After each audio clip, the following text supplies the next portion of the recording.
Local legends can tell us a lot about a culture. They tell us what people dreamt of. They tell us what people feared. They're often entirely unbelievable, but sometimes even the craziest legends have some truth in them, especially when they involve a crime.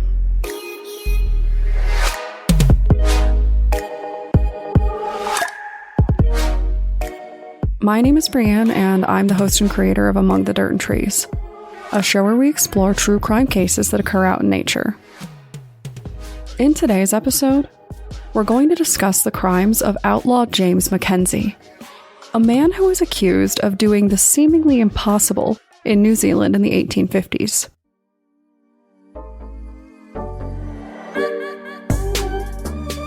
Running a true crime podcast, you see a lot of things, but I've never seen anything quite like this. Ordinarily, as you all know, I try to be respectful when it comes to true crime cases. I try to empathize with the victims and those related to them, and I like to think that I do a kind of okay job of that, especially because I'm not really a terribly serious person. But even I have my limits. So, I am just going to issue a blanket apology in advance to the victims, Tycho and 17, as well as all of the police that James McKenzie made fools of a couple hundred years ago. I think that James McKenzie really takes the cake when it comes to true crime out in nature.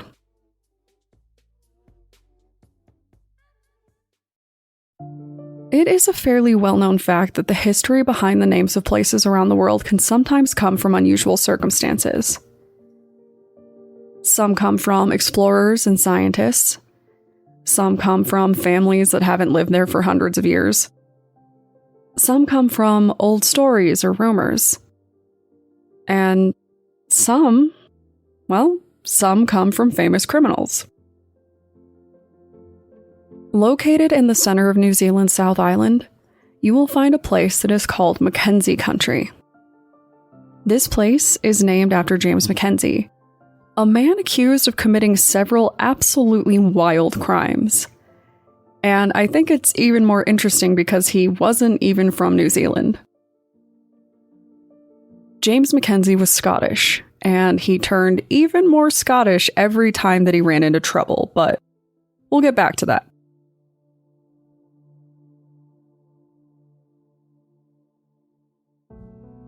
James McKenzie moved from Scotland to New Zealand in the 1850s. When he first moved there, he had plans of managing cattle on some land. At least, that's what the stories say. See, James McKenzie was an incredibly talented drover. If you're like me and have no idea what that is, it is a person who moves livestock. Now, that seems like a nice and respectable career, right? Someone has to make sure that livestock get to where they need to go. But I'm pretty sure that one day, James McKenzie woke up and said, "What if I use my powers for evil?"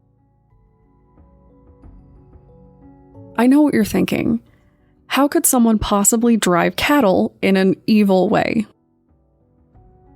Well, to understand these crimes, we're going to have to jump to another story. The story of Tycho and 17, two Maori ranchers.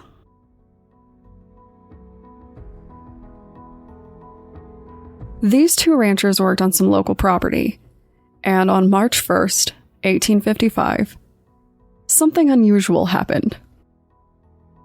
Their flock of sheep disappeared. Specifically, their flock of 1,000 sheep. You might be thinking, why were two dudes responsible for 1,000 sheep? Surely the human to sheep ratio is off here. Fair? Now, we all hear a lot of stereotypes and rumors about other countries, and many of them are highly damaging and rooted in racism. But sometimes they are true. I have always heard that New Zealand had more sheep than people, I used to think that this was just one of those gimmicky jokes that people make, but it is actually true. Even 40 years ago, New Zealand had a 22-to-1 sheep-to-human ratio. Now, the number is actually down to more of a 5-to-1 ratio due to a drought, and this is actually a really bad thing. But the point here is that these two guys might have been all that they had to manage all of those sheep. And their sheep, they said, were taken by a Scotsman.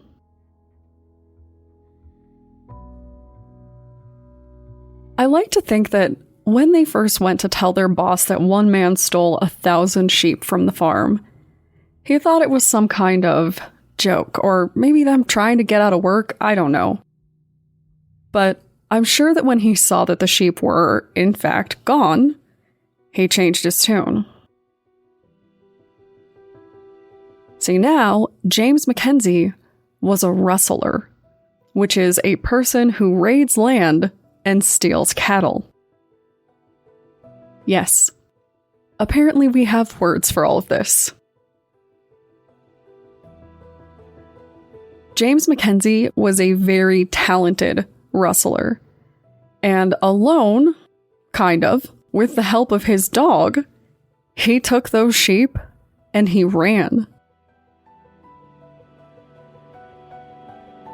The farmers pursued their sheep for 3 full days before they managed to find them, and their culprit, James McKenzie. McKenzie tried to tell police that he was hired to drive the sheep to a new location, but they didn't buy it. They knew a sheep heist when they saw one, and they arrested McKenzie immediately. So, naturally, sheep whisperer McKenzie escaped that night under the cover of dark. In the 11 days that followed, McKenzie managed to walk over 100 miles away from his captors. Some rumors say that he even did it barefoot. But it really didn't matter. The cops were on the lookout for this notorious sheep thief, and when they spotted him, they arrested him again.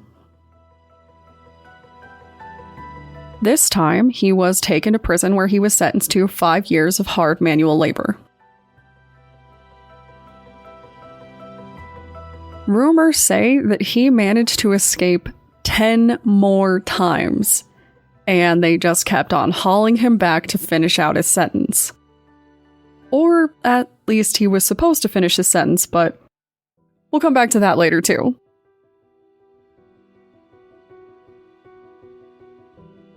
You might be wondering how they managed to keep finding McKenzie. If he was so good at escaping, why was he so bad at staying hidden? Well, first, they knew what he looked like. And second, like most criminals, McKenzie had a couple of tells. And these patterns were used time and time again to capture him. His first tell was that he continuously faked his linguistic capabilities. McKenzie spoke fluent English, but whenever he didn't like the direction of conversation or was trying to hide, he would pretend that he actually had very broken English and really only spoke Gaelic. If that didn't tip them off, because I'm sure that there were at least a few people from Scotland there who didn't have great English, he had one very obscure signature tell. He would randomly put his hands behind his back and snap his fingers. I can definitely say that I've never met anyone with this habit, so I am not surprised that it made him stand out. I think that they're lucky that this guy lived when he did, because if the internet heard this detail, I feel like people would be doing it for a TikTok trend and they would just never find him. But that 10th time, they found him and finally got serious about watching him. The police had a plan. They had a strategy. And it was working. At least until the area where he was being kept got a new magistrate. This guy looked at McKenzie's case and went over all of the documentation and basically said that it was all really messed up and that it had too many issues to uphold his sentence. So, after all of the time, energy, and resources went to capturing him and keeping him in prison, he was legally pardoned and released less than a year later. And apparently that is how you get an entire region in New Zealand named after you. So, if you would like to discuss cattle raiding, fake language barriers, or reasons why the best way to escape prison is legally, feel free to contact me on Twitter or Instagram using the tag @thatpod. Thanks, guys.